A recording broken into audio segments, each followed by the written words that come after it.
the spotlight on excellence before we start the official meeting so that we can continue to move it along. But we just want folks to know what was going on. So we'll begin the meeting when we have a quorum, but in the meantime, we'll start with the spotlight on excellence presentation. Sure. Good to go. Well, Hubbard, you're up. Oh, thank you. So to those of you who are first time at Governor Winslow, welcome, please. I'm Karen Hubbard, blessed to be principal here at Governor Winslow.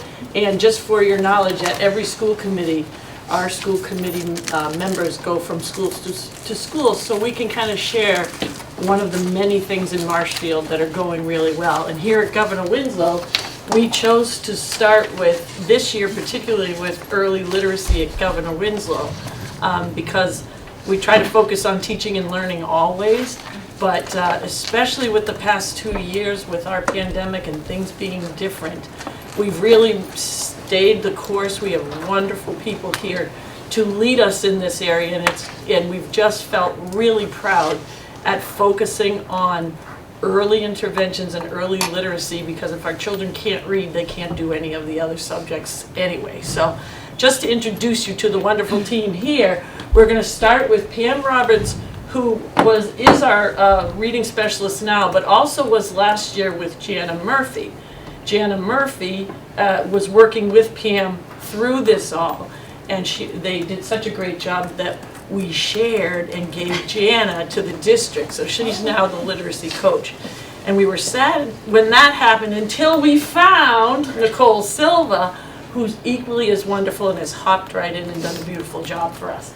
And then also, shining stars tonight on the big screen, you'll see Christina Jacobucci, who's a second grade teacher here, Hannah Coletta, a teacher of special education in the early grades, and Maura Hayes, a rock star in first grade here at Governor Winslow. So I'm going to turn it over to the team, and again, welcome.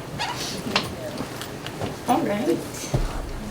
So we wanted to start the spotlight tonight not only with the motto that Marshfield Public Schools embodies, but really with the motto that we embody here at Governor Winslow and is at the heart of our early literacy planning and decision making. Every student, every day, whatever it takes.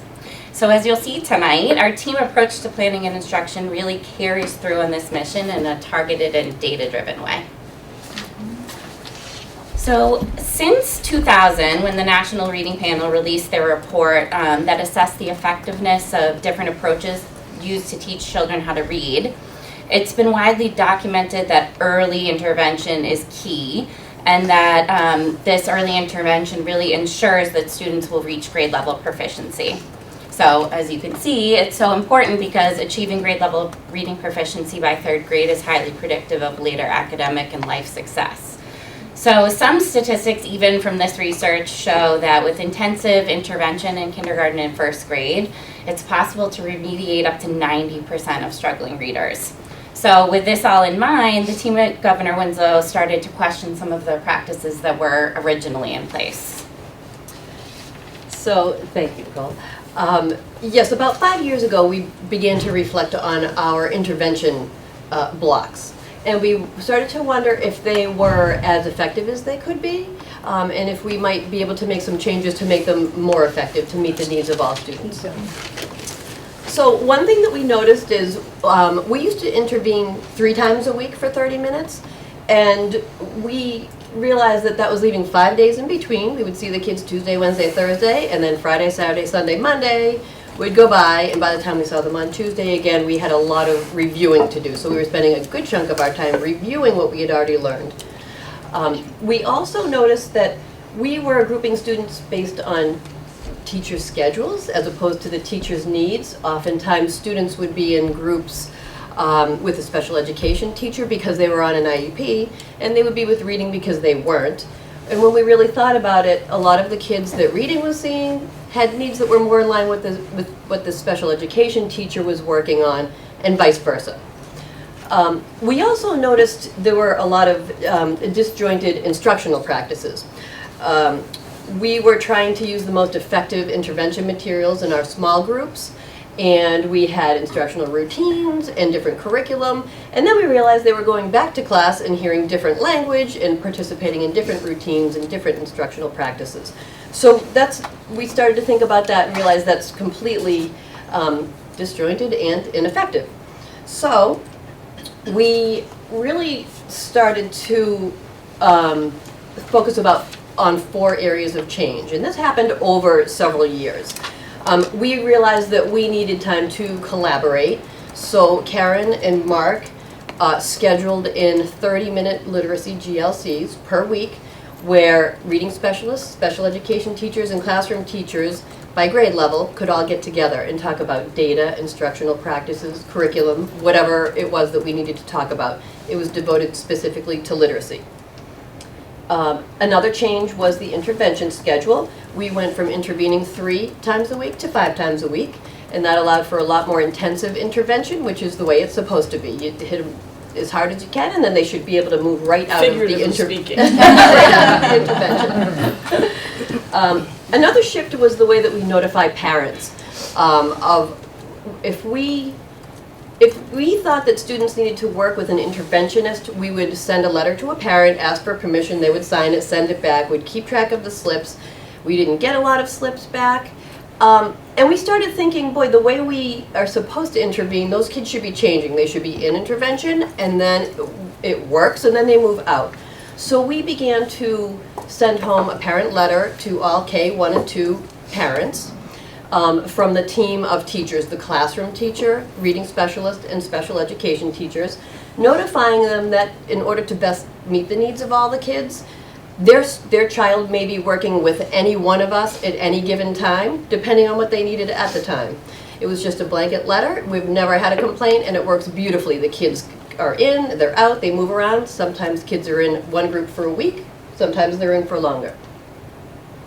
And we also knew that these shifts would not be so effective if we didn't start thinking about our Tier 1 instruction. We needed to achieve consistency between what was happening in intervention and what was happening in the classroom.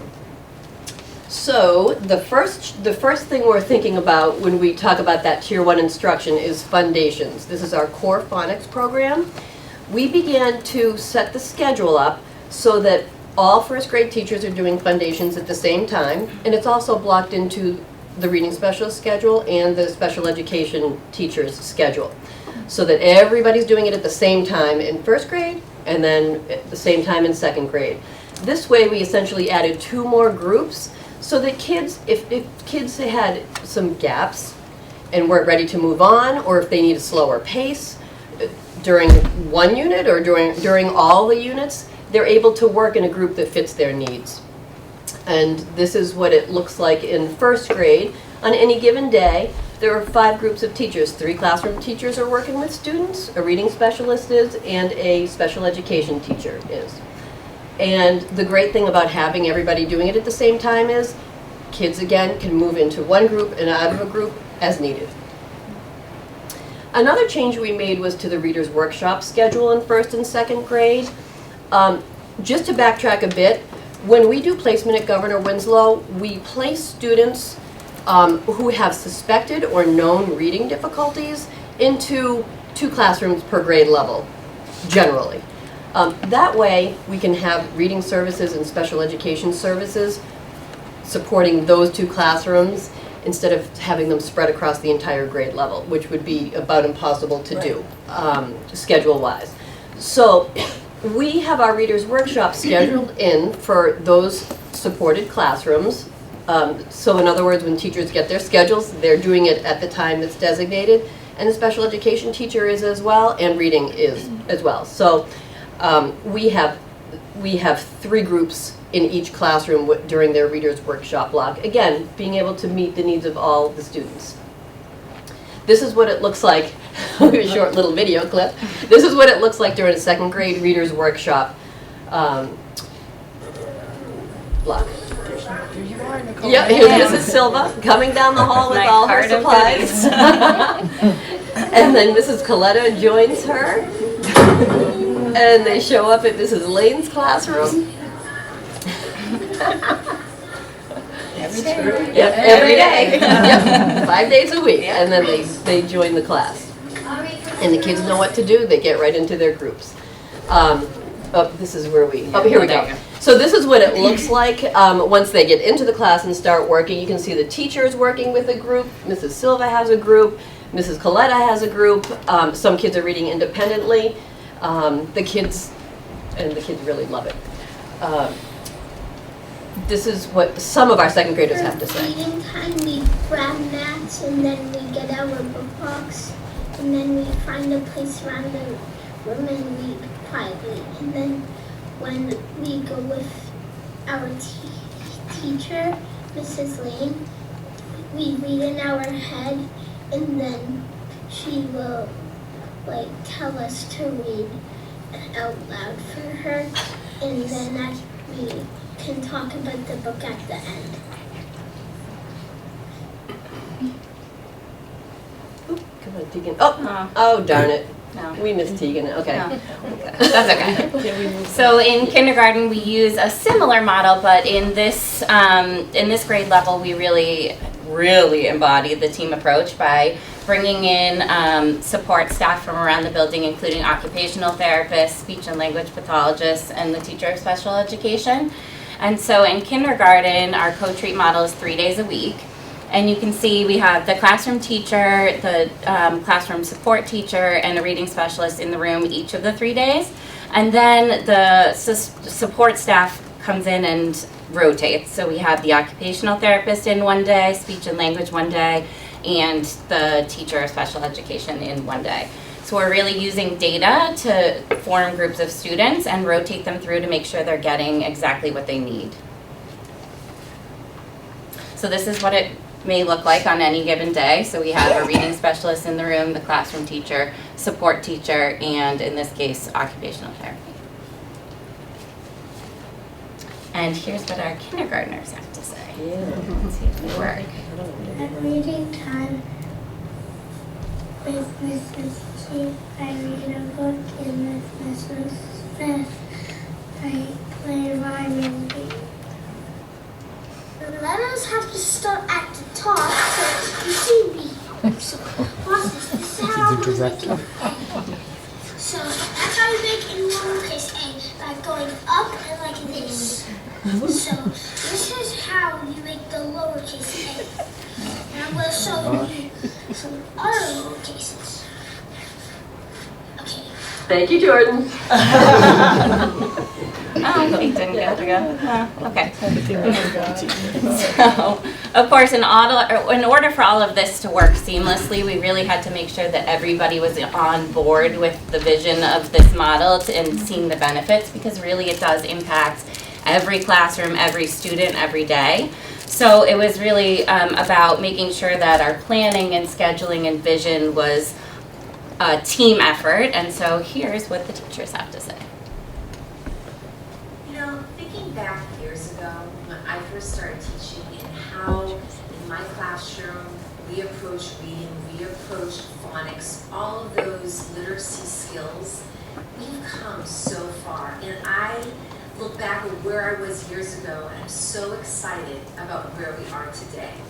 How we all work together as a team. And I know you both have you're young, but I want you to know that this is so exciting for someone who is a veteran teacher who now sees the growth that we've made, but also the teamwork that we have with the reading teachers, the SPED teachers, but the collaboration of our grade level team as well, and how we move into this new, and I wouldn't say new model, it's just how we embrace and help every child in the classroom.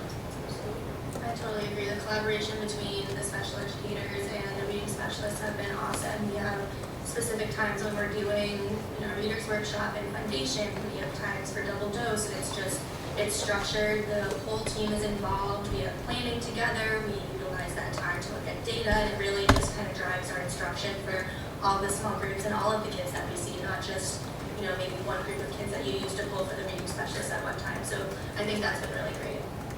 Yeah, I think from a special education standpoint, it's so important to focus on that inclusivity within the classroom.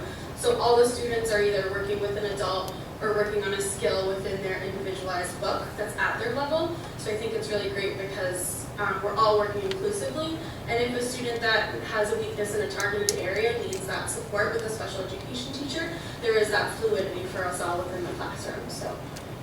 And you know, Mar, I loved how you pinpointed about the structured time. That we do have that structured time now, so we really do keep to that time, and that helps us really get to the heart of what we need to do for that day and the collaboration with the reading specialist and the SPED teacher coming in. And I also liked, Hannah, how you pointed out about the SPED piece. You knowing my students in other classrooms and the reading teacher, if we have a kid who's struggling, then that is just an extra added piece of data that we can bring to the RTI table as well. And just knowing all those kids and how we often reflect and look back. Yes. And we, every time we reflect and look back, we look to see where kids are struggling. And what's so cool is the reading teachers and SPED teachers, they also know those students, all students in our classrooms. So it's cool.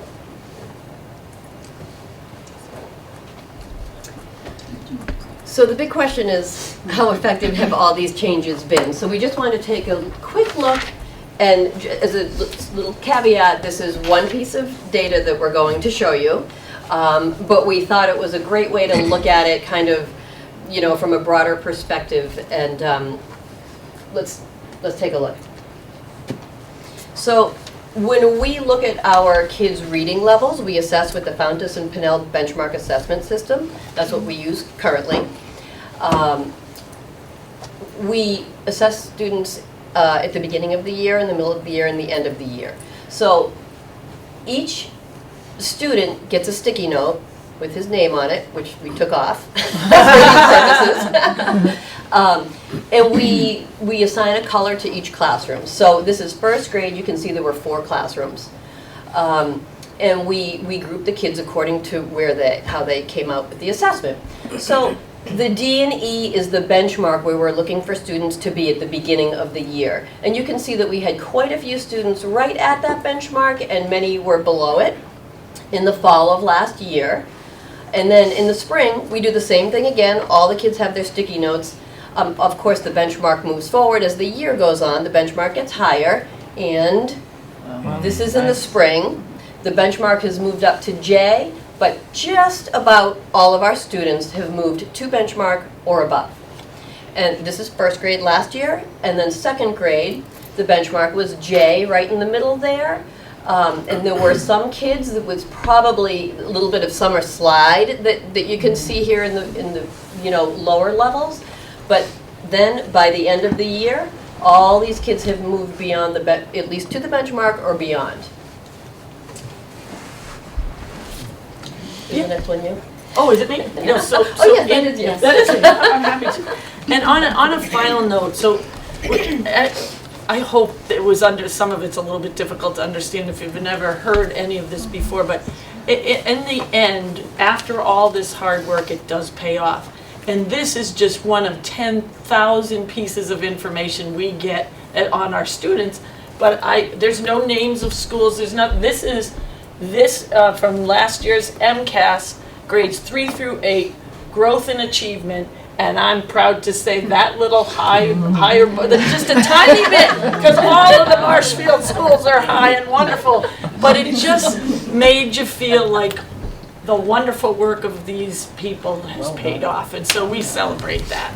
And thank you. Well done. Thank you.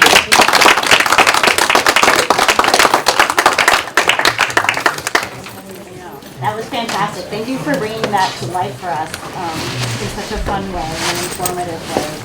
Does anyone have any questions? I don't have any questions, but I love you guys. And I miss you so much. My son went to elementary school here, and now he's in middle school at Furnace Brook. I'm a GWS alumni, so I have a soft spot for this school. But you guys work so hard, and you do such a great job with the kids. And Nicole, it's really good to see you. Nice to see you, Mila. Nicole and I went to high school together. Congratulations on your new job. Thank you. Thank you guys for all your hard work. You don't have to have children to come to government. I know. But thank you so much. You're welcome. I know, and I think we appreciate how it's just, driven by data. Yeah. You sort of broke the frame of like, we're just going to do things that we always do, and you were really looking for that kind of continuous learning, continuous improvement, and it's paying off, and that's really great to see. So thank you for keeping up the good work. you. Thanks for coming out past your bedtime. I appreciate it. Jeff, are you doing this? Yes, Just that'll be hang the- on till later? Yeah, Okay, I'm gonna do thank it at the end. Thanks. You can leave that there. So now I think we have, Start officially. all right, so now we can officially call the meeting to order, the school committee of January 10th. We will open with the Pledge of Allegiance.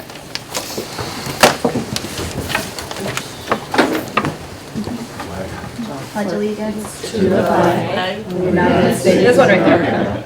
And to the republic for which it stands, one nation, under God, indivisible, with liberty and justice for all.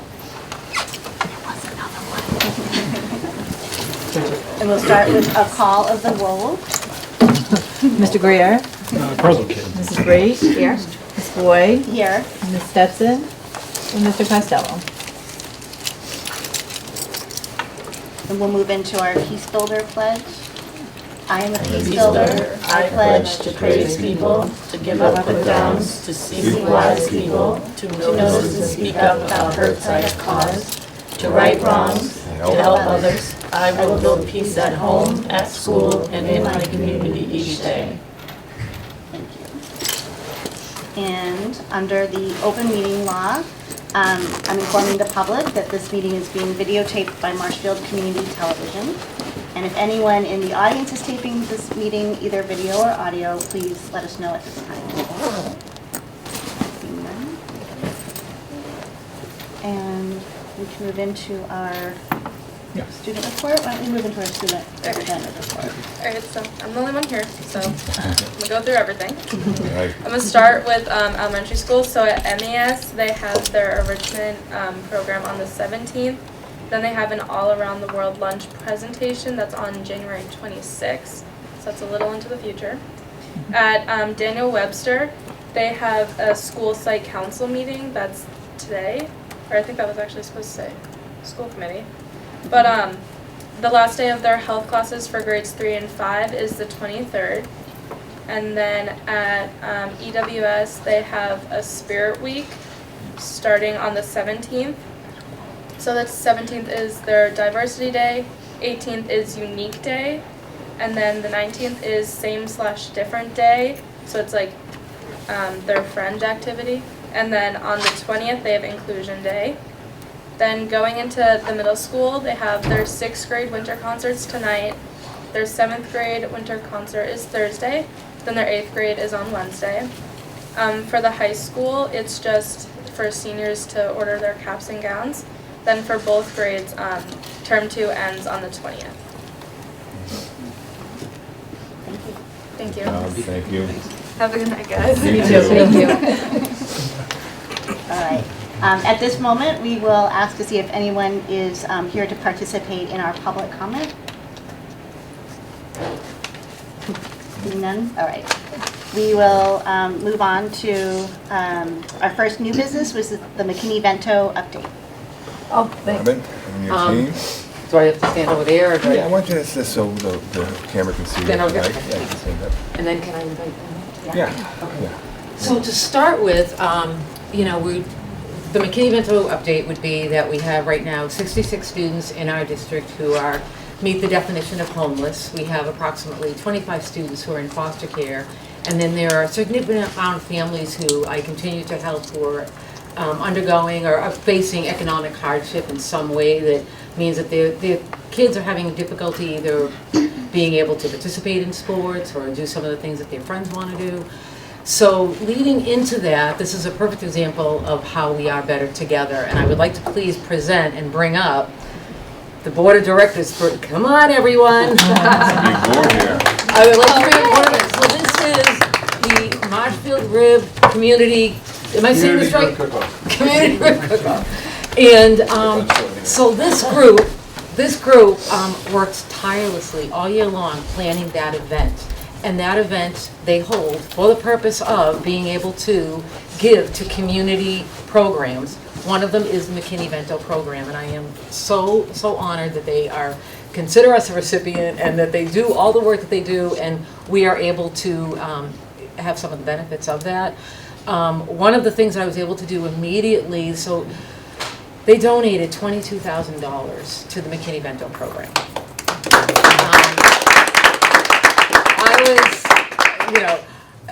I was holding back tears that evening. Of course, I always make them cry with all of my stories, so I guess it was kind of my turn. But what I really wanted to say is that immediately, I had some students who are in foster care, and because they move around a lot, they have some challenges. But these three siblings, one of the things that they really, really enjoy more than anything is playing basketball. So the home that they're at right now, they weren't able to put up a net or do anything. I had to go to Dick's Sporting Goods with the help of one of our counselors, and we had to buy like a $400 basketball hoop. But what I wanted to say is thank you to all of you, because that gave these three siblings an activity to be able to do together and still have some nice time together and some nice fun moments. And without that donation, that would not have been possible. But I thank you. And those are the types of things that we're doing with these funds, along with immediate needs, whether it's clothing or food or helping students in sports or getting sports equipment. It's all these wonderful things. But I would also like for each of you to please introduce yourselves to the school committee. Hi, I'm John Camp, treasurer. I'm Stephen Huntoshian, I'm the president. Susan Sloan, board member. Kevin Coyne, board member. Arlene Dabrowski, board member. Molly USA, clerk secretary.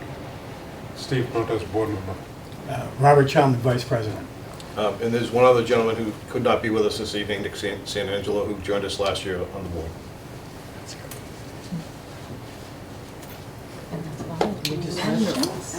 So, I mean, if you want, we can blend this in together, since that's, the next action item is to actually accept the donation. So if the committee wants to vote to accept the donation from the community rib cook-off. Could I just wanted to, not to interrupt you. Yeah. Just to clarify, so I know the check was for $20,000. That's because I asked the board of directors to please hold $2,000 in a discretionary fund, because I realize there are sometimes things that I need, like a food card or whatever, and those are not things that I'm allowed to buy presently with the McKinney-Vento gift account. So they do have $2,000 held aside in a discretionary fund so that I can meet those kinds of needs. Just wanted to clarify that. It's amazing. Thank you. Do we have any questions or comments from the committee? I have a couple comments. So I know some of you guys through my work with the chamber. I know that your organization is a member of that, and this is a true success story of Marshfield's collaborations. We have so many awesome organizations in town and so many amazing people like yourself that spend time that you don't have to spend just literally helping other people. And when it comes to kids, I think we all have a soft spot, and so thank you so much for dedicating your time and your money, your energy to something so important. It's great. Thank you so much. You've made a huge impact. You really have made quite an impact on so many students, as you know from all the updates that I send. I can't even think of the rib cook-off. I ate so many ribs. I'm still full.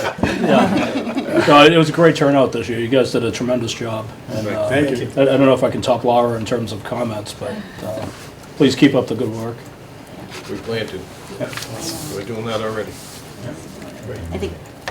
I was just going to add, I think we all know how critical housing stability is to students and to helping them succeed. And I think the fact that you're not only helping to provide that, but also to help, just kind of give kids those experiences to just be kids and take away some of the stress that comes with that housing instability, to help them learn and be positive about their own sort of lives is a wonderful gift that you're giving to the community. So thank you.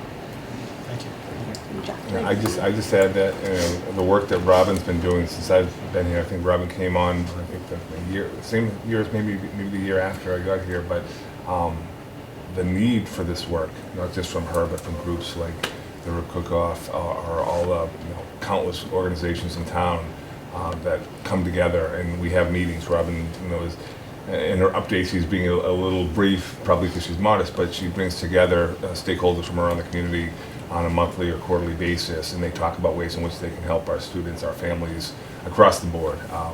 And it's pretty amazing. I've been in a number of different communities in the South Shore as a school leader, and I have never seen the amount of community outreach and support that we have here in Marshfield.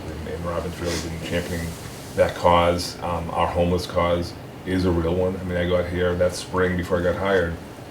I believe the number of homeless in the school was about 25 total. And now, as you see, it's 66 with 25 in foster care, and I think that number's reached as high as 80 to 90 range. It fluctuates, but it's a real need, and the Vento can only go so far. And then the donations, and we're not even touching on what happened around the holidays with some of these families and the support from so many different organizations in town. So this is just, we talk about community outreach, and we talk about the partnership within the town and the schools, and there's no better example of it than something like this. So I just want to thank you folks so much for what you're doing. You're impacting kids' lives in ways that you might not even realize it. So thank you. Thanks, everybody. Thanks so much for all you do. Thank you. Yeah, motion to accept. So then we will, do I have a motion to accept? Take a picture. Can we take a picture? Sorry, Yeah, can't leave yet. Get away. I just didn't want them to walk away, yeah. I didn't want them to walk away. That's Motion to accept and take a picture. Yeah, and take a picture. All right, first I'll take a motion to accept the donation from the Rib Cook-Off Committee. So moved. Second? All in favor? Aye. Why don't you guys jump up over there again, I'll take a picture here. No, you need to be in it. Okay. Oh, do you want Joni will do it. Yes, yep, with all you guys, yeah, definitely. Time for a big picture. Show those pearly whites, kids. Oh, me too? Oh, yes, you too. You gotta smile too. Yeah. Fool. Get over here. All right. Where do I go? Oh, gosh, right here. We're gonna have to snuggle here. We're all friends. Get in. Come in.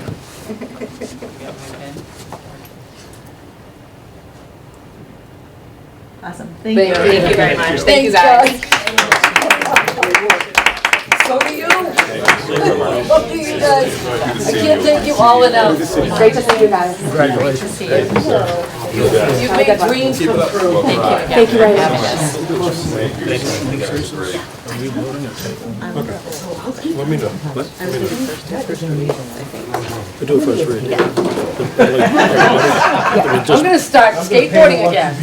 Yeah, I'll just see you down at the everybody's here. You will.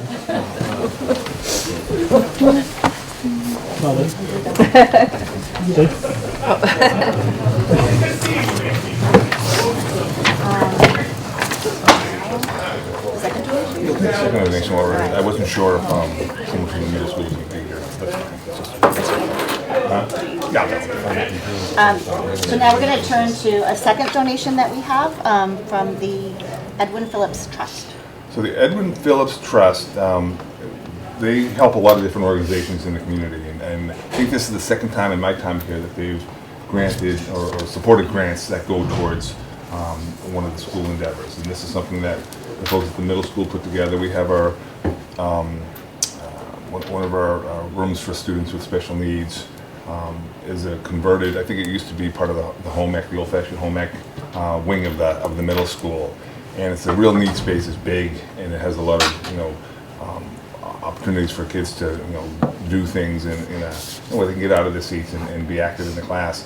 But it is very outdated, and so they were looking to do some work to bring it up to speed where they could put some things in there, some OT-like devices that they could use along with just making it a fun classroom. And one of the things they thought about was going to this organization, the Phillips Trust. And the Phillips Trust is, I don't know the whole history behind them. I know they've been very involved in the community for years, but they have some large grants that they hand out, and this grant was for $25,000 that came to the middle school, and it's going to be dedicated to refurbishing this room so that they can have it up to what they want to be able to do with the students. It's a small group. There's probably about 8 to 10 kids in this class. It's kind of a continuation of the MALC program that you might be familiar with from the Ames Way School, and it's moved its way up into the middle school with some of our students getting older and moving up there. So this is going to be really well used by the school, by the program, and it's going to impact some of our students in a real positive fashion there. So I'd appreciate it if the committee could move to accept this donation from the Phillips Trust. And again, we'll send a letter of thanks to them for their support. Sounds good. If there are no questions or comments, do we have a motion to accept the donation from the Edwin Phillips Trust? You want it? What? You want to move the motion? Or Sure. Second it. Oh, so moved. Second. All in favor? Aye. Opposed? Thank you. Do you want to move to information? Yeah, we've got that. I've missed you so much. Yeah. I'm making up for it. So we're jumping around here a little bit, but Yep. we don't have any more presenters. So Right. I'll be brief. I just had a couple things. First and foremost, I want to thank a lot of different groups reaching out and doing things. We have our hockey programs that are doing some collections for the food pantry, but you might have seen in the paper 2 weeks ago now, Hingham and Marshfield played in ice hockey, varsity ice hockey, and they had been working as a group, the two schools and the two teams, to raise money for Hockey Fights Cancer. It's a group that helps support the American Cancer Society. And I believe, from what I can read, they were looking for, to originally strive for about a $5,000 donation that they could raise, through various means. Each team was, had their own ways to collect from players, families, the community. And that number, when they started off, was 5,000, then they hit 10,000, then they hit 15. They ended up at $31,485 that the two schools, the two hockey teams put together for Hockey Fights Cancer. And then they had a great game, and it was a 1-1 tie, two very good teams, and we'll hopefully see them in the playoffs. We're going to see them tomorrow at Fenway Park for the exhibition, but just you don't see high school athletic programs raising $30,000 plus for a cause, any cause, in a short period of time. So I just want to thank Coach Conley. Coach Messina over in Hingham is a great guy. Grew up with him. We went to high school together, and it's just really neat to see them doing stuff above and beyond just playing hockey. So, and all the families here in Marshfield that took part in it. There was countless, not just the hockey families, but those around the community that stepped up and helped add to this. It's pretty impressive. Secondly, yesterday I made note in Twitter, but I just want to again thank our Marshfield Police. Yesterday was the National Law Enforcement Appreciation Day, and I say it a lot, but we're very fortunate to have such a close relationship with our police department here. They do so much to help, obviously, first and foremost, keep us safe, keep our teachers and students safe, but they do more than that.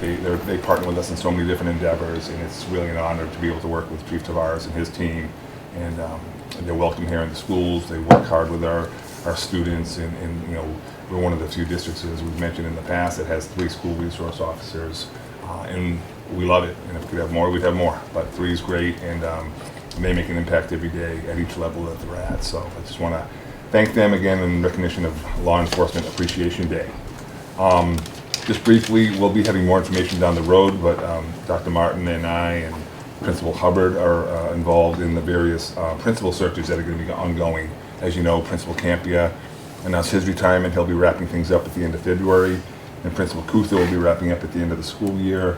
So we have both processes in place. Right now we've posted and we're looking at applicants for the interim principal's positions at A&2A schools. So for the rest of the year, we'll have a principal. You really can't have a thorough search in the middle of the year for someone to jump out of a current job and midstream like this and start in the middle of the year. So we'll do an interim for the remainder of the year, and then a little later in February we'll start. The goal is to have by the beginning of February the interim named, and that person will come on board probably the last couple of days of February, so there can be some carryover with Principal Campia, and then that person will be officially on board March 1st through the end of the year.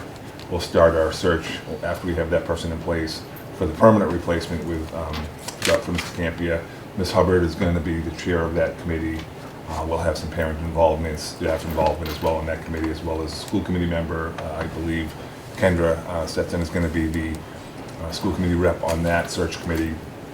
And we'll go through the process of looking at candidates and interviewing typically 8 to 10, maybe 12 candidates that get interviewed, and then whittle it down to a few finalists that will come do some visits here to the district. We'll have some parent forums and some staff forums, and then eventually there'll be finalists that will be brought to my desk, and I'll meet with them. And the goal is probably late March, maybe early April at the latest, to have that person named.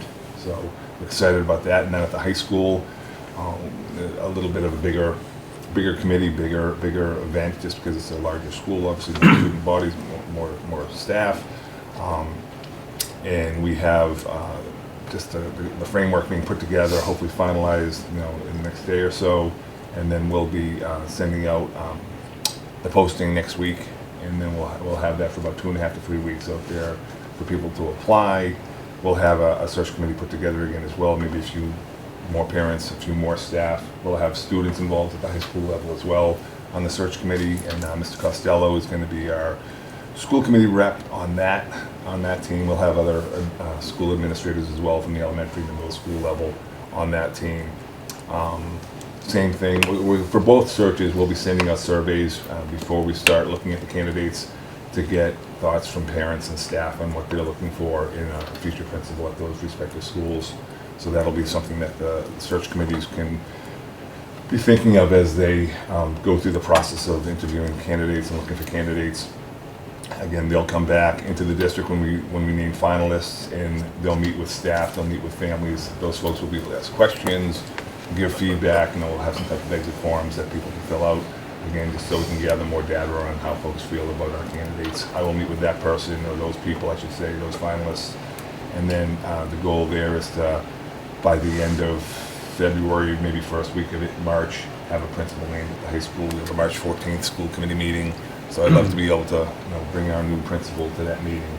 So there'll be more information. Again, we'll be sending stuff out to parents and to staff to, if they're interested in being considered for the committee, the search committee, they'll be able to give us their names, and we'll go through that process of selecting them.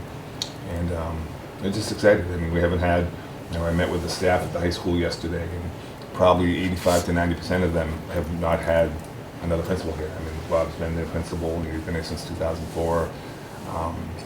Bill has been here since, I think, 1996, first as a SPED director and then as principal.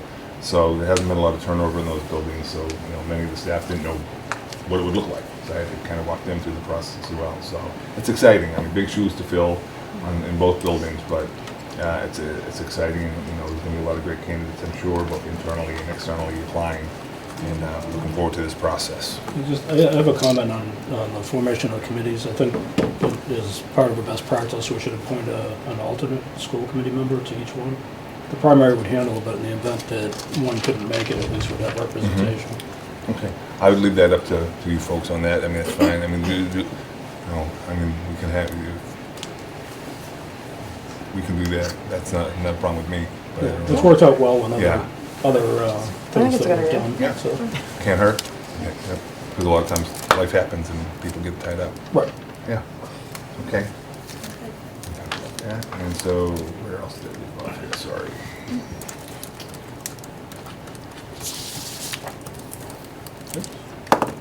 Right. Thank you for the candy. You're welcome. One I more. gotta eat it. I'm sorry. Didn't even have to do any math problems to get that. So. Nope, I didn't. All right. My God. So the search is there, and then just a quick item. Obviously, everyone was pretty familiar with what happened last week in the football game, and I will recognize, we don't usually do this, but I'll recognize Mr. Kelly, because he actually even reached out to me and inquired about AEDs in light of what happened at the football game last week. And it wasn't 12 hours after that event happened that the folks at the high school were already talking about it as well. And as you know, AEDs are the defibrillators that help, with cardiac arrest if it comes on suddenly. And in many ways, it's the only way you can really save someone in that situation. And we have plenty across our district. In each of our buildings, we have, I think DESI calls for each building to have one. We have a minimum of that, and then some of our schools have many more. But we're looking at our inventory, and we actually talked today as well with our nurse leader about things we might want to change. More importantly, at the athletic level, we want to make sure that we have ample support in that area. And the MIAA calls for each district to have at least one available at all times for the building. So that's kind of vague because a lot of events don't take place in the building. So we have one, we have 7 at the high school because it's such a large building, but one is dedicated down to the gym area. So that helps us with our indoor events, but we have obviously a lot of fields. And we have 2 portable ones that are used by our trainers, and our assistant athletic director was our previous trainer. So when there's events going on, if there's multiple events, we have the AED spread out so they can kind of reach people if needed. as quickly as possible. But we still have, as Billy said, I think 9 teams and 29 organized sports and 23 teams when you count JV and freshman teams during the fall. So we're going to take a look, see at increasing the number of AEDs, so we can not that we're going to have 23, but many of them practice together or practice one after the other, so that programs will have them and not be searching around. Because sometimes there might be something happening at one field and the trainer's tied up and they can't get over to the cross-country track in the pits across Forest Street when something might happen, and that has happened. And sometimes things happen not only for the students, athletes, but for adults, who are there, and something might happen. And we've had to, provide them medical attention as well. So we're taking a look at it. They're about $1,500 a pop for new AEDs. So we're kind of investigating where we can come up with some of those funds, but I think it would be money well spent. And some of the schools might be talking with some of their PTOs to assist, and they reached out as well in the past to ask how they can help in some of these areas. So something that we recognized. I mean, we've always been on top of the sports medicine area. We've had trainers for quite some time on site. When we don't have enough trainers, and there's multiple events, we're not afraid to bring in folks from the outside as well. And we care greatly about the well-being of all of our student athletes. So if there's something we can do, especially when you see a situation like what happened last week, I mean, it could happen anywhere, anytime. It could happen in a baseball game when a batter gets hit by a pitch, or in lacrosse if somebody gets hit with a shot. That same type of event could happen. That just happened to be 2 people colliding at the most inopportune time, but it can happen in a number of different fashions. So we want to be on top of that, and just wanted to let the committee know that we are addressing that and looking into it as we speak. And that's all I had. It's great to know. Thank you. Dr. Martin? Full agenda, so I'll just say we're keeping up with PD and curriculum, and things are just moving right along. So that's all I'll have to add tonight. I just want to make you aware that tomorrow night at 6:30 at Central Office Building, there will be a presentation titled From Chaos to Calm, Supporting Students with Executive Functioning Challenges. So we have a presenter coming from the Pilgrim Area Collaborative who will provide a workshop in which participants will learn what executive functioning skills are, and will provide insight into the role they play in student learning and the impact difficulties with executive functioning skills have on school success. Oftentimes students who appear unmotivated about schoolwork simply do not have the executive functioning skills required to initiate, plan, organize, and persist on schoolwork or homework until they're completed. So parents and caregivers, will be able to learn through this interactive presentation and gain a clearer picture of how to help their children become more successful, independent learners. So that's open to anyone, students, parents, caregivers, teachers.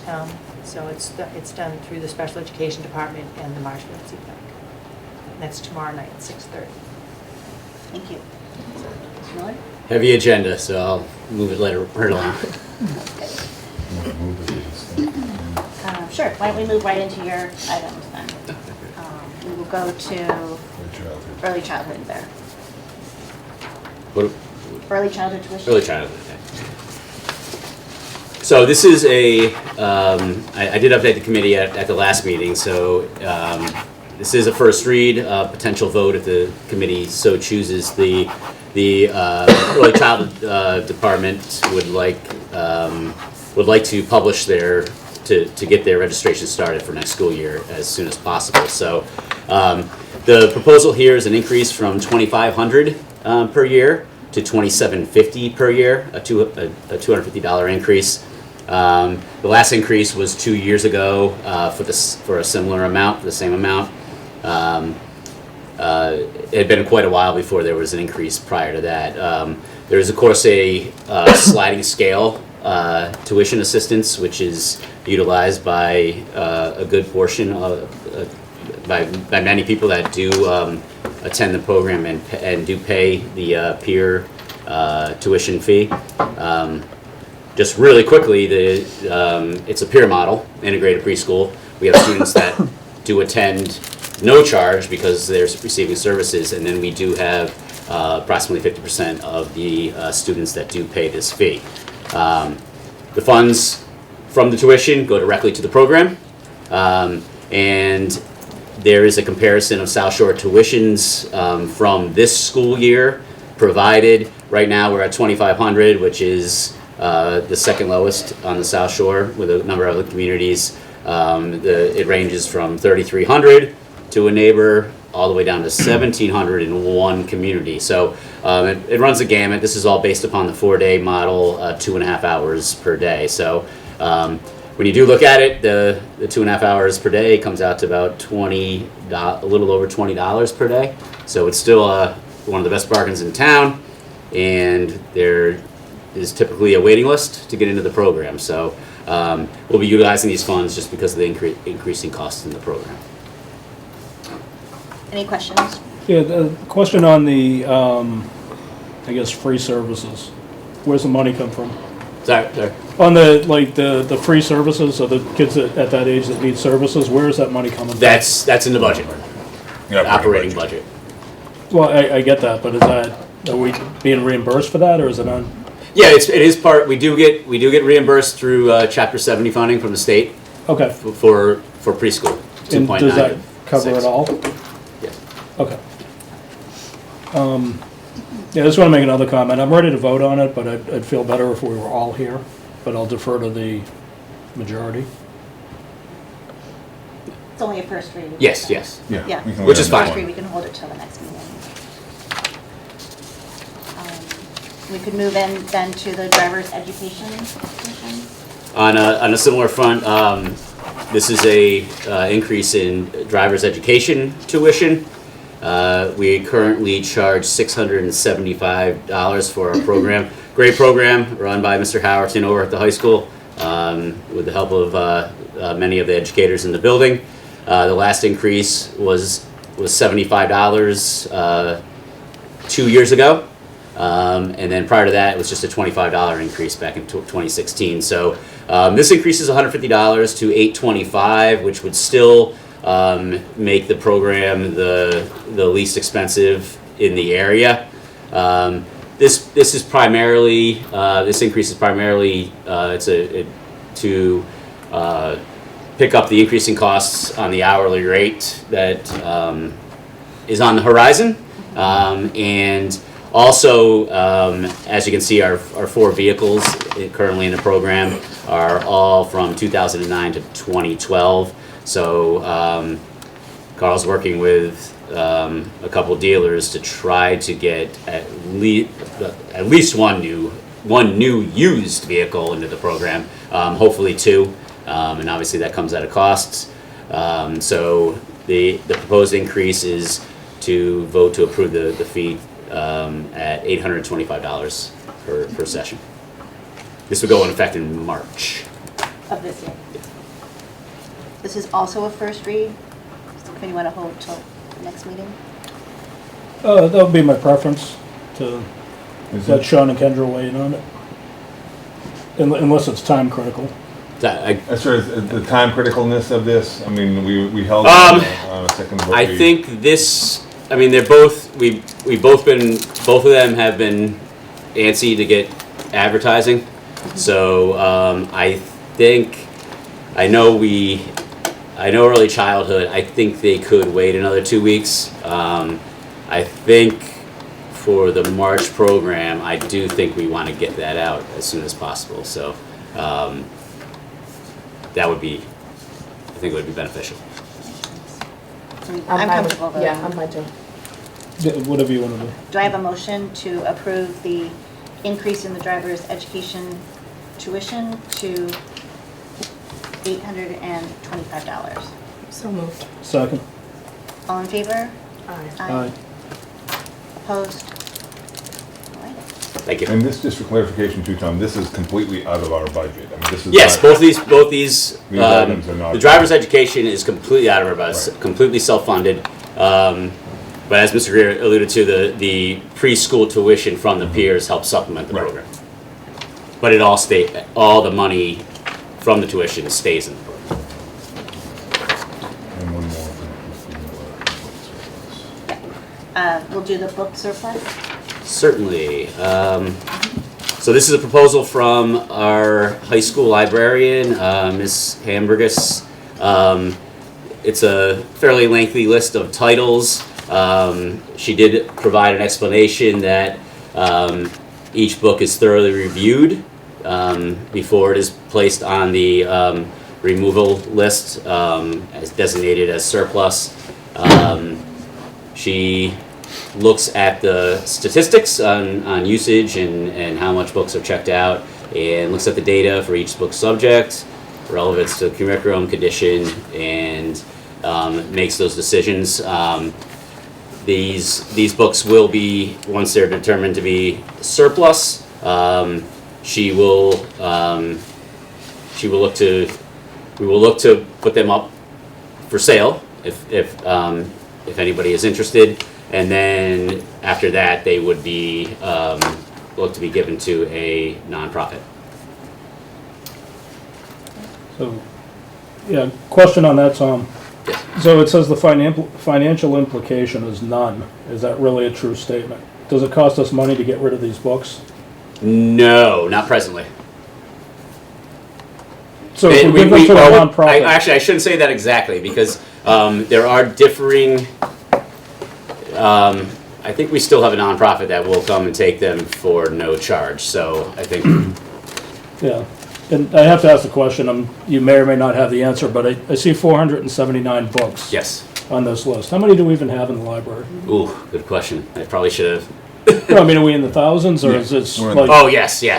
Yeah, because these are some pretty good titles here. But yeah, I went through the same thing, Rich, and was wondering, but when talked to Principal Guther, he was aware of it, and they went through it, and it was really like books that have not been checked out in years. Some years, some maybe once a year, but they're not being used. Some of them, I mean, there's some older books that are still staying here because they are getting access, but some of these, even if they're a little younger, are just not getting used and accessed, and they want to try to maximize their space. okay, will Ventures come and pick them up?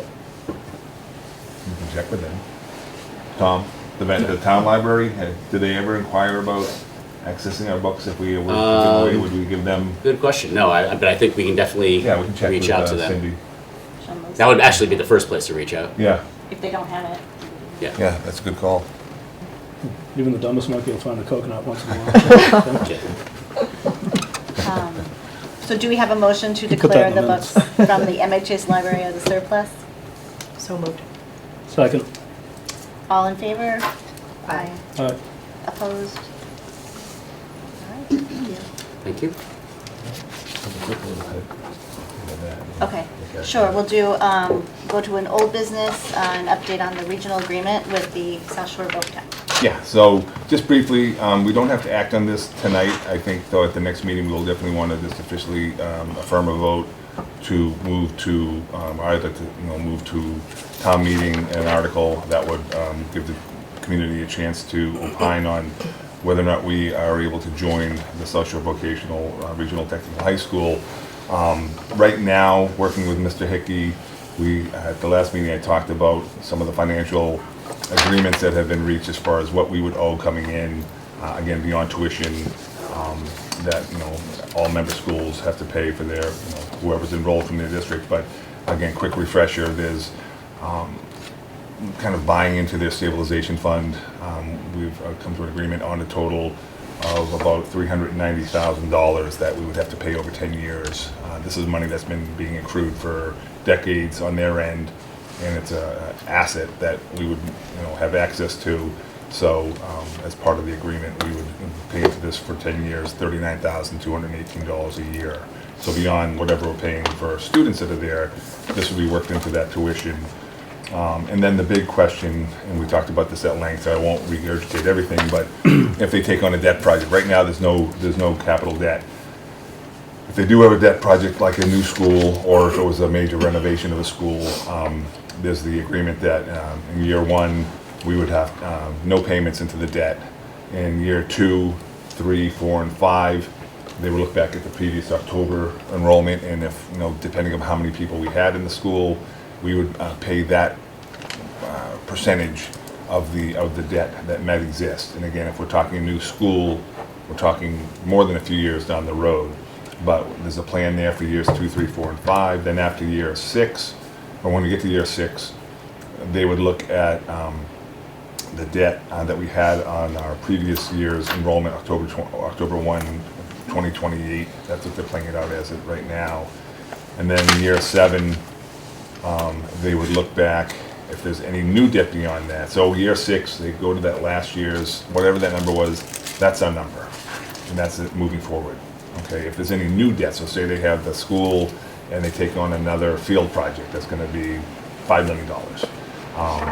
We would, again, do the 1-year look back. So it might be a different percentage of what we're paying for the new school based on how many kids we might have had that next year, that October 1st. And then any debt after that, this is part of their agreement already. It's in writing. Year 8, any school after that, they would do a 3-year look back. So they'd go back year 7, 6, and 5, take the average, whatever that percentage is, we would owe that. So they're not taking on multiple debt projects, but obviously if a school comes into the mix, and we'd be talking from 2026, 2027 in that range when it comes to fruition. We just wanted to have a formula in place because, again, the state looks at Marshfield as a bigger town, the biggest town potentially if we join, and therefore, on their formulas, they could have us at a higher percentage of ownership on that debt. And the reality is we're not going to have that. They're saying that we could conceivably have almost 18% of the population there, the enrollment.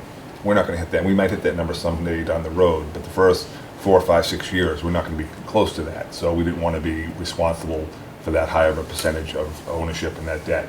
And this agreement allows us to kind of go in a more incremental fashion, much better for our district here. So what's happening now, though, the agreement, there's a regional agreement that's being edited as if we were joining, putting all of this information in there, just updating it so we're reflected as a member in the district if they have to have it just in case. And then once that's done, and it passes muster with the state kind of gave its basic acceptance last week, but there's still some minor tweaks they had to make. So Superintendent Hickey and his folks are working on that. Once it's approved from the state, they bring it to their school committee. Their school committee can vote it and agree with it, and then each of the member towns will be informed. And they've been informed informally that we're looking to be joining possibly, so they can be ready because they have to put articles in each of their town meetings to amend the agreement to allow us to join, just as we would have to have an amendment or an article in town meeting. We have roughly the language that we used last spring on the non-binding vote that the town took to kind of allow us to keep moving forward in searching into this membership. But we'd have similar language for the article, and that's what we'd want to vote no later than the next meeting, the 24th. That day, I think, is the day we can submit articles for the main town meeting, but then they also have the special town meeting, which takes place at the beginning of the town meeting, as you know, and those articles get voted on, get submitted during the month of February. So either way, we'll be able to meet the deadline for our town meeting. I have a comment on this. It's more of a common question, right? So, I mean, our interest is in, or at least we as a committee have the best interest of all our students, including those that may go to other schools. Is it possible or even a good idea to get an MOU with the select board to appoint an existing school committee member in that position so that we have some type of continuity and representation between the schools? In what position? Well, you know how Kendra does. Oh, there will be. There has to be somebody from. There'll be a school. No, there'll it be says a school. select board appoints. Okay. But that could be anybody. Right. So it would be an MOU between, I mean, obviously this is their contract, right? Language. Right. Well, that's the agreement for the regional, and I think the regional, each town has a member of their school committee, of the regional committee, and I don't think any of those members are members in their respective towns' school committees. So I can check on that. It would be an MOU between the select board and the school committee. Oh, I see what you're saying. Marshfield, so that they would appoint somebody from the 5 of us. Just so we have some type of continuity and representation, where, you know, how. Yeah, I totally get where you're coming from, and I don't disagree with it. I'd want to make sure that someone can be sitting on 2 different school committees. Because if you're a sitting member here, I don't know if you can be, and that's a quick question to Andy, I can find out right away, but. Yeah, I'm just throwing it Yeah. out for conversation. Yeah, no, it makes sense, because you have working knowledge of it, but, we can take a look at that. Okay. And then, do all of the other towns need to get it on their special town meeting, or their April? Yep, so the first one that's coming up is Timeframe, Situate, and Superintendent Hickey. I mean, we don't have to be doing that legwork, that's the legwork of Mr. Hickey and his school committee for the regional, and they'd be giving all this information to the 8 other towns, and they would vote, again, 6 of the 8 have to vote in the affirmative for us to join. And I've been having some conversations with superintendents of those towns, just to let them know what our interests are, and, you know, I haven't heard of any pushback yet, so. They know of all those deadlines as well for the warrants? Yeah, well, they all have their own. So, Yeah. I mean, ours is, you know, January 24th and then February for the specials. But some people have their town meetings in June, some have them in March. You know, some have, you know, some will have, like we do the specials in the fall. It doesn't have to theoretically be in the spring. It could be voted in the fall. But they just want to have that 6 out of 8 communities plus our community have voted by the end of the school year. And then that way we could be considered eligible to join for the 24-25 school year.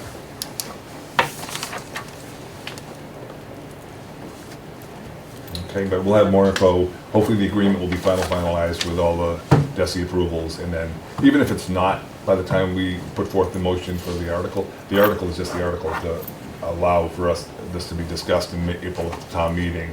By that time, we will definitely have the final agreement, and that will be shared.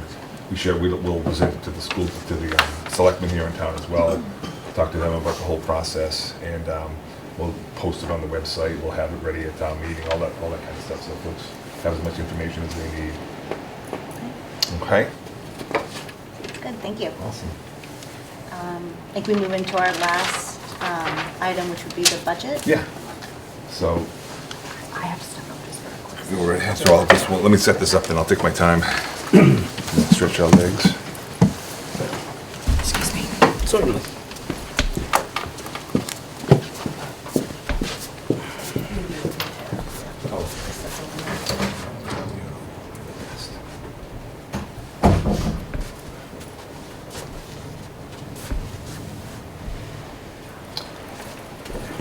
Take advantage of this upside.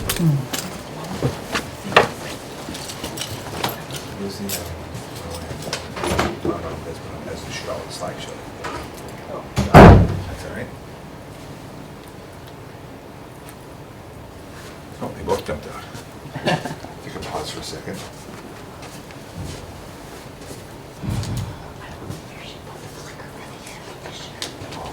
I'm trying to find the air conditioner for you. I can't find it. I don't know.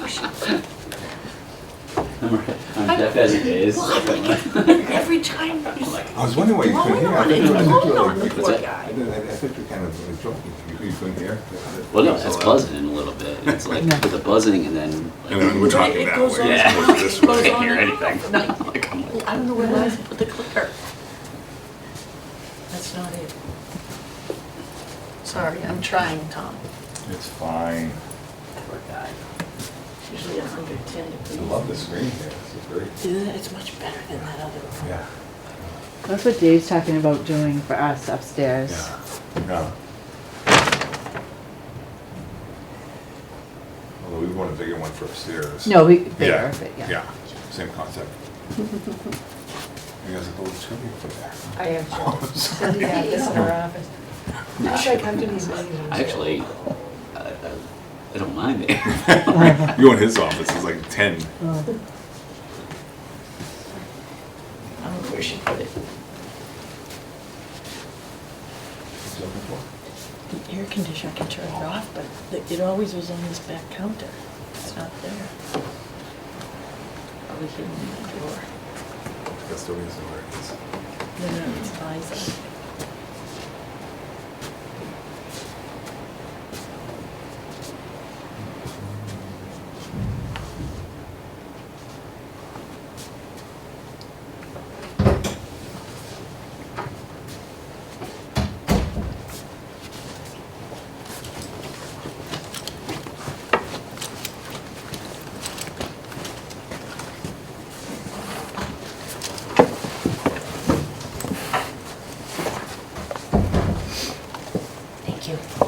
you. No worries. All right, we'll get rolling here. I'm just going to go through a brief slide presentation here. Similar things you've seen in the past. Tom, if you want to just, as far as getting the folks the binders and all that stuff, we're going to have that for the next meeting, correct? Yeah, I'm shooting for it. Yeah. Okay. All right, so that's the backup. I mean, we have all the numbers. Everything's baked into the system, but It's just a lot of work. I mean, the budget's 85% salary, so committee will be updated. What are we doing executive? We're going to do executive. We're doing executive later, so the committee will be updated on that, and that's going to kickstart. We've already started that process of. That's really going to put, once that's settled, we can really move forward on the budget. Awesome. All right, so FY24. This is obviously a budget, like every other budget, that takes into consideration the best and most important needs of our students and our staff, how we can continue to keep the district moving forward, how we are able to meet the expectations within our strategic plan. Again, we heard earlier the folks from GWS talking about every student, every day, whatever it takes. The budget helps us do that. The annual budget, again, is an expression of our educational program of the school department. And it mirrors the challenges and priorities that confront any school system. So there's a lot of things we'd like to have. We understand that there's challenges and we might not be able to get them, but it's still our responsibility to put forth a budget that attempts to meet the needs of all of our students. Again, this is from our policy committee. Superintendent presents the school committee an administrative budget proposal for each fiscal year. It's developed based on the school committee's goals, set forth prior to the budget development by the administration. So that's our financial plan that we talked about. Over the summer, we meet with Sean and Kendra on the budget subcommittee. Meets regularly with our leadership team. Actually, Kendra was with us this morning as well as we went over some of our final numbers. And it's she'll be comprehensive and she'll contain detailed backup material satisfactory to the committee. That's where the binder comes into play. These areas of our strategic plan, curriculum, instruction, social emotional learning, our community, and our learning environments are all the things that we keep in mind as we put forth anything new in the budget. Obviously, what we have in place, we feel strongly about. We don't want to go backwards, but there's certain things sometimes that we want to use to enhance our programs, and we try to make sure that if we have a new position or a new program, it's touching on one of these pillars of our strategic plan. This is the team. As you all know, it hasn't really changed. Actually, we have a new nurse director, Ms. Gadels, who's we've spoken with this year already. Ms. Coots at our early childhood center. She's been in there, but we've moved her kind of up into the leadership team, and because that program is continuing to grow and grow. But these folks are the ones that work with their schools and identify needs, and then they bring those needs forward to the leadership teams when we meet, and that's how we come up with those things that you see in our financial plan that we discuss, from July on. The subcommittee again is Ms. Costello, Ms. Stetson, myself, Dr. Martin, Mr. Miller, and Ms. Scalaro. These are some of the recent budgets that we've had. Again, when I first got here, I got here in FY16, and some of these numbers were a little lower, 2.2%, 1.2%. A couple years prior to me getting here, there was a zero. They had to be. I mean, there was some tough financial times across the state, and here in Marshfield, there were zeros in the budgets both in the town and the school side, and so those are hard to come back from, because even if you want to just keep it status quo, costs go up even if you're not adding anything new, and a zero kind of leads to those days when you might have to make some cuts. But in the last 8 years, we've been able to see some growth in the budget, 3%, 3.3, 3.95, 3.09, 3% last year. So we're able to move those numbers and use them in a way that meets our needs. Does it meet everything that we put in our needs-based budget? Not always, but we're doing pretty well, and we're doing a lot better than many communities who sometimes have to go backwards in the growth of their programs. Last year, again, we received a 3% increase to the budget, and because of that, actually it should be FY23 budget, the district was able to not only meet our contractual obligations, our CBA, our collective bargaining agreements, we met staffing needs to ensure the optimal learning environments. We implemented a new math program at the elementary school this year. We implemented new math and science programs at the middle school. We've implemented additional literacy components to the elementary curriculum and assessment, which you saw some of earlier tonight. We added music at the secondary level. We added a world language teacher at the middle school. We added a social worker at the middle school. We added a math coach at the elementary level, and we added an assistant athletic director. Okay, and we were able to do that with the numbers that were presented to us in that budget. So again, the way the budget works, there's times where, you know, we might have X allotted for a certain position, but we spend less of it there so we can move some of that money into something new. Or we have fewer ESPs and we can turn that around into a teaching position that we needed. Or we had an increase in a certain population that we needed to change staffing. And so that bottom line discretion is, like every school district has, allows you to be a little bit more flexible when those needs arise, and they do arise. At the special town meeting, we also received, in their capital article, we received $600,000, which went to school generators for our schools that do not have generators or have outdated generators, so we're in the process of getting those, as well as $200,000 that helped augment our standing maintenance budget. So that was also a big boost for us. Again, level service versus needs-based budget. The level service budget is pretty much everything we have right now moving forward. But sometimes what we have now costs more, whether it's the salaries go up, whether it's transportation contracts are renewed. It might entail kids who are going to out-of-district placements that go up. So we're not adding anything new. We're level service, but that number still goes up, and I'll show you what that means. The needs-based, though, is what we always strive for. That's what we want.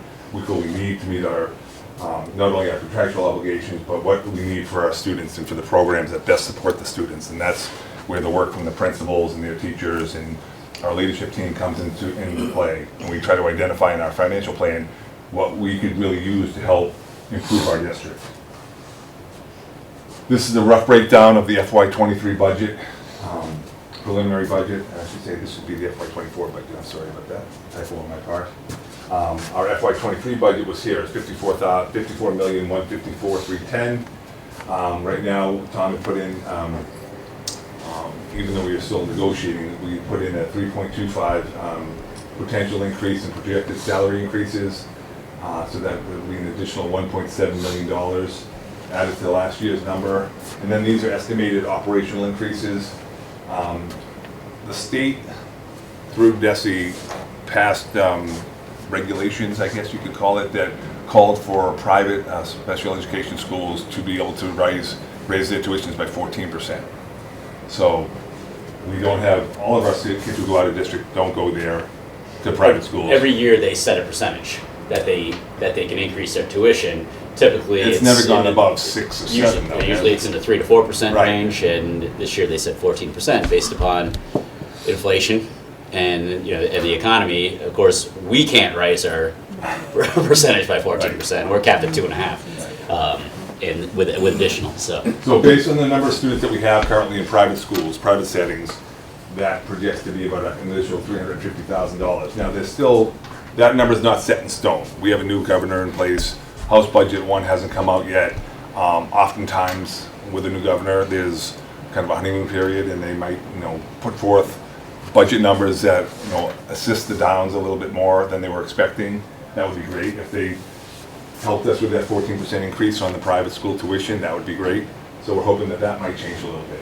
Our debt payment for the purchase of 255 Furnace Street is in there. That's $75,000 a year. Our utilities, projected utilities increases with gas and electricity. Right now, we're looking at about a $50,000 increase for that. And then we're going forward with a new transportation contract. We have to go out to bid for this, but based on past years when there's been new contracts, we're looking at a potential $150,000 increase on our buses for the coming year. The utilities based on last year's numbers, and we're already seeing obviously everybody's seen it at home as well. The trends aren't good, so that 50,000 is. That potentially could go up as we get through this, as we start to see what happened this winter. Yeah. So without doing anything, again, level service versus needs-based. Level service budget right now with these numbers in play is $56,536,955. So that's a 4.4% increase without adding anything new.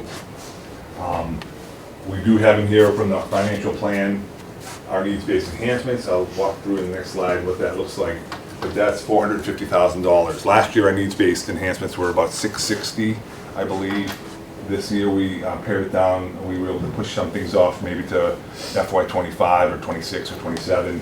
But right now, the items that we've identified that we'd like to try to put into the needs-based component of the budget adds up to $450,000. So if you had that in there, then the budget we'd be looking at is 56,986, 955, and that's a 5.23% increase. We know that's a lot bigger than we would typically get, but again, our job is to put forth the budget so that folks know what we would like to have, what we feel we need for our students. Right now, we've had good talks with Mr. Moresco and his team over the fall, and they're pegging us in at this point in time with a 3% increase on their end to bring us up to 55,778, 939. Again, that's a number that we've worked with in the past. A 3% increase. Again, many towns get much less than that. Some get a little bit more, but these costs that we're seeing here, the utility and the special education, transportation, everyone's running into those increases across the board in some of the districts, and some of them are actually putting. Yeah, I'm looking at a Google sheet right now that has a total of 48 communities across the state, and the average preliminary budget is 6.45%. So that gives you an idea. I mean, they range from double digits. You know, there's some crazy numbers out there right now. So we're not looking for that, but this would be great. But again, as we've done in the past, we've made do with what the town's been able to provide us, and I'll never not be appreciative of that. But that financial plan, what we're looking at is potential positions to put into the fold. Literacy coach, we currently have this position. It's been funded through our Title I grant though, okay, and those dollars are being pulled away. We're not qualifying for as much in Title I as we have in the past, so we need to put this into the operating budget. We've talked a little bit with the committee about an assistant director of special education. As you know, Ms. Scalaro wears two hats. She's our director of special education, but also pupil personnel services.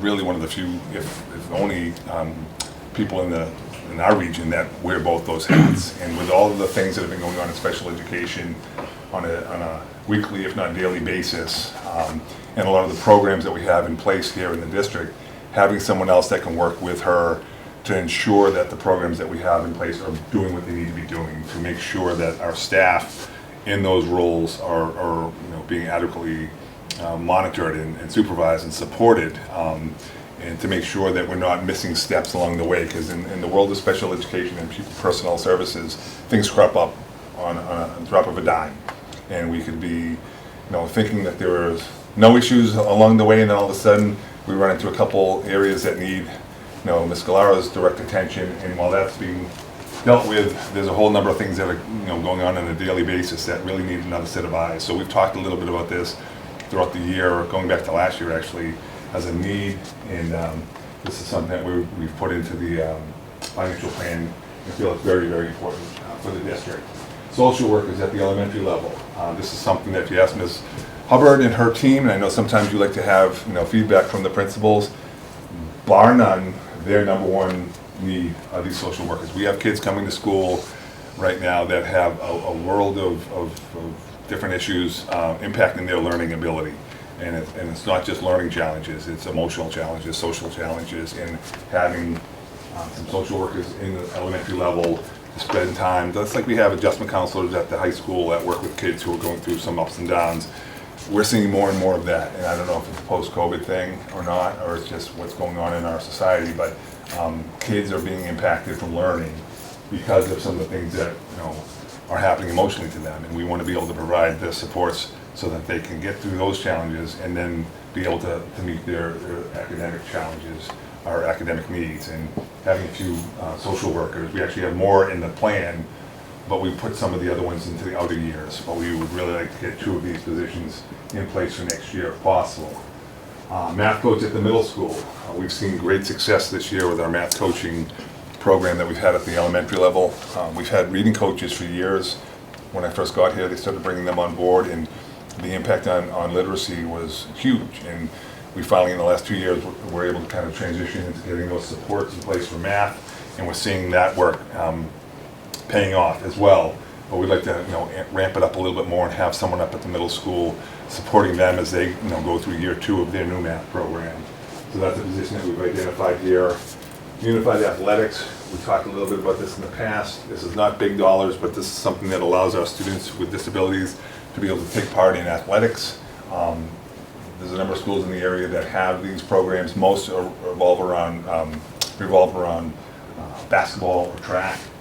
Right now, talking to Mr. Battis, our athletic director, they would love to get a unified athletic basketball program at the high school. And they have people, they have kids. It's not just students with special needs, but also some of our regular education students who want to help support those kids. They might be on the basketball team, on the track team, and they want to work with them. So it's a great program. It doesn't take a lot to get it up and running, so we're hoping to have that in here, as well as a permanent substitute nurse. During COVID, we didn't use a lot of our COVID monies for staffing because it comes and goes, and we didn't want to be committed to a lot of positions.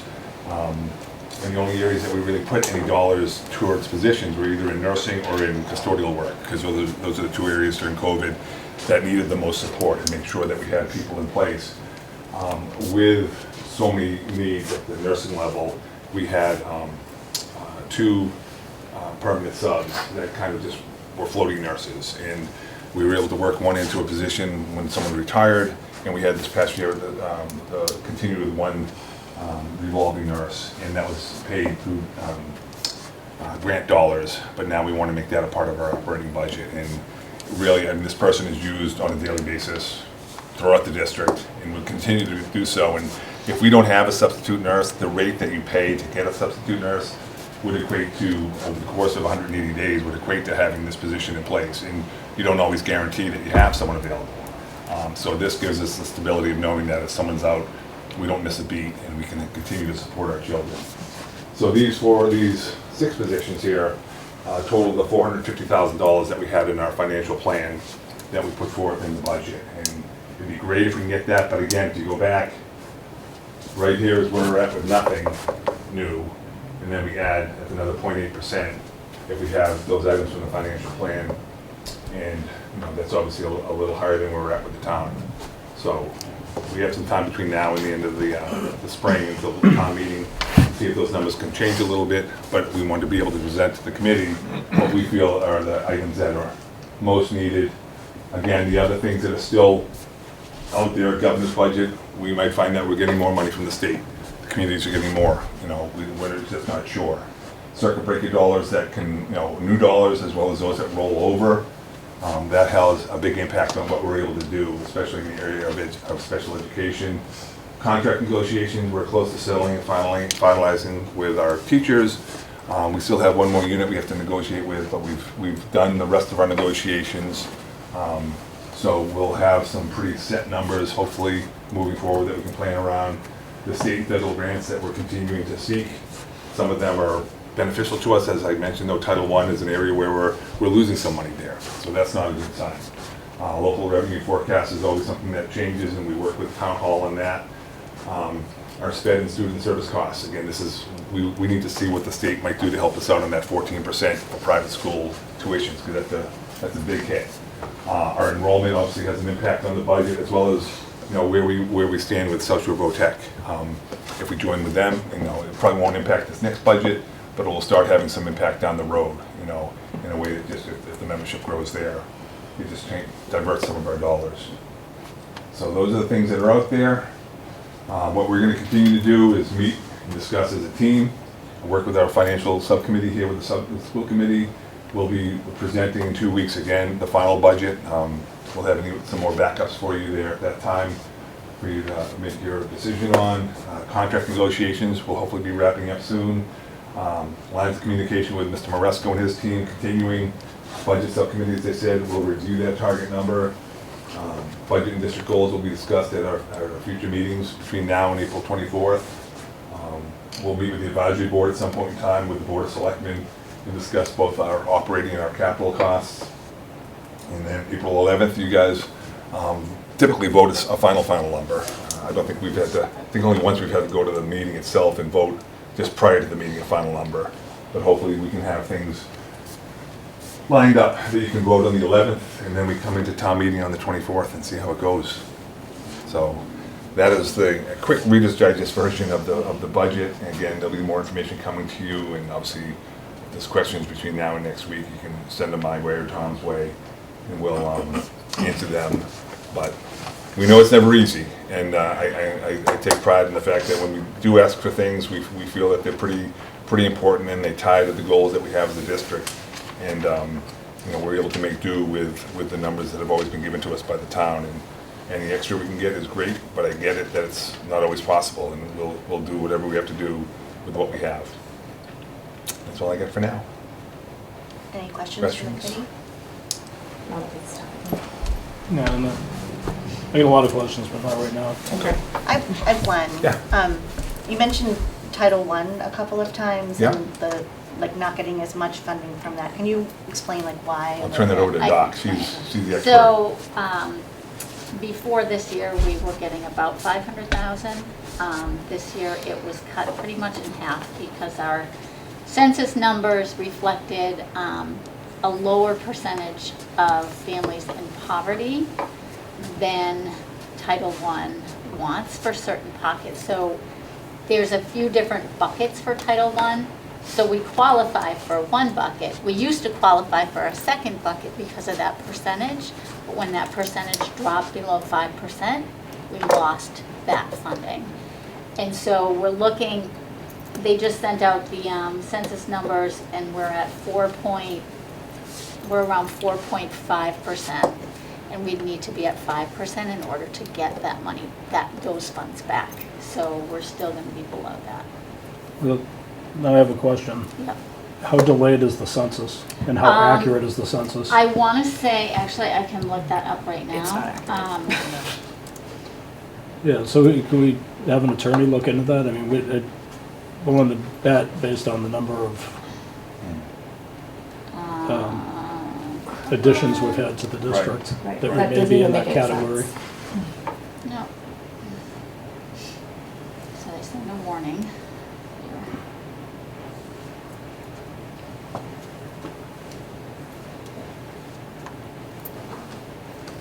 It's the 2021 census for FY24 funding. So it's a 3-year delay, basically. Yeah, so a lot has changed, right? Mhm. Is there anything we can do about that, Jeff? I'd have to look into it, I'm not sure. Can we have I mean, Andy or it's somebody a look at it, or federal Bob Gale? grant, so it's not that it's a state grant, like it's federal. So So you're saying that the numbers are based, the FY24 numbers are based on the 2021 2021 census census. Yep. data, which, as I mentioned earlier and Robin mentioned earlier, has changed quite a bit Yep. in that period of time. I mean, we already went up in that percentage since last year, but we just didn't make it to that 5%. So, which is I'm willing to good bet if and I bad. went You know, we it's could like come up good with and more than bad. 5%. Oh, yeah? Yeah. But they're not gonna take it though, they're gonna base it on 3 years ago, 2 years ago. And It's you also, have to it's also an apportionment, so it's not directly, so if you think of it, if you think of 3 towns, even if you go up, if these other 2 towns go up twice as much, it's an Right. apportionment. So we're feeling some of that as well. Well, and they're, like, our low income numbers, we consider low income, like their poverty rate is below what we consider low income. So that's the other thing, that's the other piece that comes into play, is it's not what we would think of as our low income population. It would be even lower. We can take a look at it though. Yeah, I'm biting my tongue here. Yeah. Do you know where I'm 'Cause going? I'm sure we're not the only ones in that boat. I'm sure there's some other communities that are dealing with similar trends that are impacting them. But we'll have some more info for you on the 24th. And we can go forward from there. Thank you. Thank you. Thanks. I think we are going to hold on the minutes until we are sure we have everything. Yeah, we can't. Sorry. We can't do that. We're gonna be doing minutes for a whole year. And then I think our next move would then to be to adjourn the meeting, but to go into executive session. Yes. Yeah. So do I have not to return to the open meeting? So do I have a motion to adjourn to executive session, not to return to? So moved. Second. Roll call. Mr. Greer? Yes. Mrs. Brady? Yes. Ms. Boyd? Yes. Awesome. Thank you. All folks. right. We're good, yeah.